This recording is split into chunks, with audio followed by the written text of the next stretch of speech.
Pang-umaga nga tayo ngayong araw at kakauwi ko nga lang galing trabaho. Magluluto nga na naman tayo. Pinagbawalan na nga pala kaming mag-video sa working place namin. Kaya lagi na nga lang tayo dito sa bahay.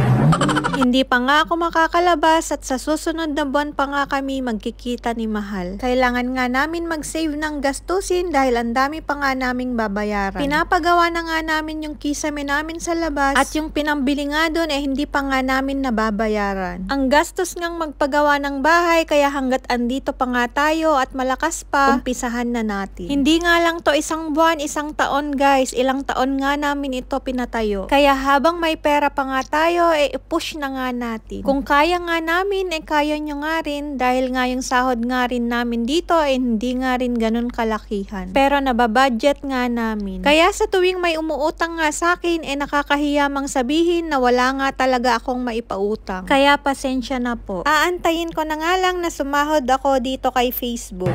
Kaso nga lang mukhang matagal-tagal pa. Advice nga nila sa akin na magpa-Gcash nga daw ako, kaso nga lang sa isip ko nga hindi ko nga mabigyan yung mga pamangkin ko, magpapa-Gcash pa kaya ako.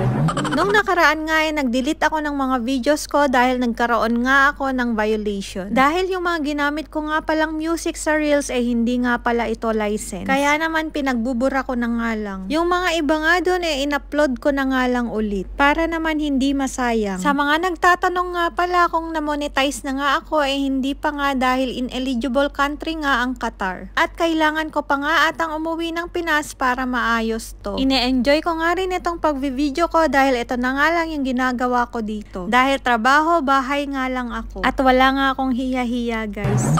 Hindi nga ako expert sa pagluluto kaya kung ano man yung gusto kong isahog, yun nga lang yung gusto ko. At wala kayong pakialam, charot. Pumunta nga muna ako sa room nilaan dahil kukunin ko nga yung pinabili kong tuyo. Namiss ko nga kumain nito kaya baka bukas ito nga ang uulamin ko. Kailangan mo pa nga itong hugasan bago iprito dahil napakaalat nga nito. Hindi nga gaya ng mga tuyo natin sa Pinas na kahit hindi mo na nga hugasan masarap na nga. Tara guys, kain na tayo, mangan kuman. Kasi nga naihikak ko. Ngem kat takaiddan.